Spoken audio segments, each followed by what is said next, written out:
Hello everyone, how are you doing? This is MD Tech here with another quick tutorial.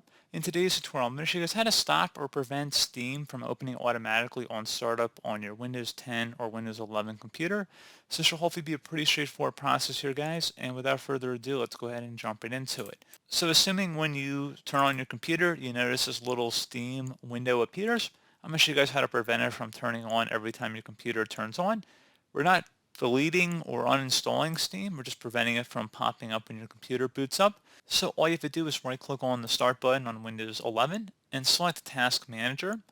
On Windows 10, you're going to have to right click on the taskbar and select Task Manager. And anyway, in Task Manager, select the Startup tab, locate Steam, click on it, and then select Disable. And now if you close out of here and restart your computer,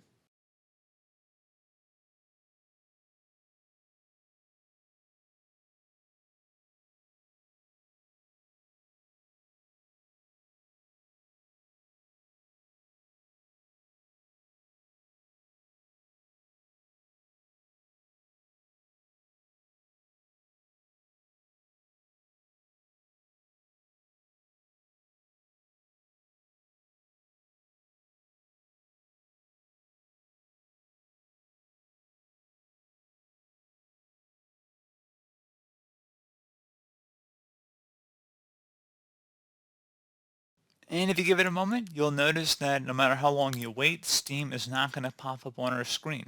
So pretty straightforward process here, guys. I do hope I was able to help you out, and I do look forward to catching you all in the next tutorial. Goodbye.